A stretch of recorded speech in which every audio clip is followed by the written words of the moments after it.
ذرا تصور کریں، قیامت کا دن ہے، زمین بدل چکی ہے، آسمان پھٹ چکا ہے، سورج سروں کے بالکل قریب ہے، لوگ پسینے میں ڈوبے ہوئے ہیں، نہ کوئی دوست کام آئے گا، نہ مال، نہ اولاد، اور اچانک اعلان ہوگا، آج سب سے پہلا حساب لیا جائے گا۔ کیا آپ جانتے ہیں وہ کس چیز کا ہوگا؟ نبی کریم صلی اللہ علیہ وسلم نے فرمایا، قیامت کے دن سب سے پہلے بندے سے نماز کا حساب لیا جائے گا۔ اگر نماز درست ہوئی تو باقی اعمال بھی درست شمار ہوں گے، اور اگر نماز ہی خراب ہوئی تو باقی سب کچھ خطرے میں پڑ جائے گا۔ سوچئے ہماری نماز کی کیا حالت ہے؟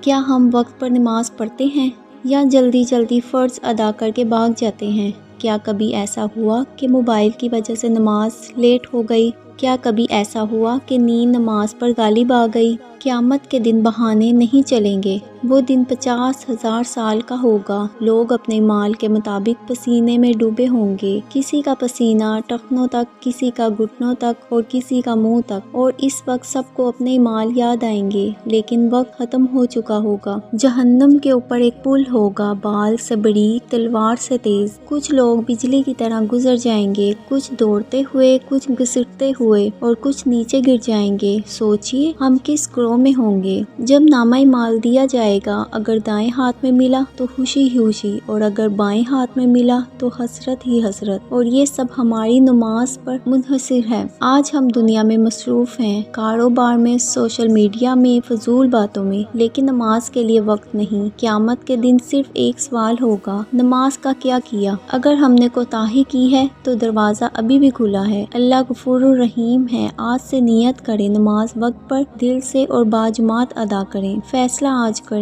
کیونکہ کل قیامت کے میدان میں موقع نہیں ملے گا۔ آج نماز کو سنبھال لو، کل حساب آسان ہو جائے گا۔ اللہ ہمیں سچی توبہ اور نماز کی پابندی عطا فرمائے، آمین۔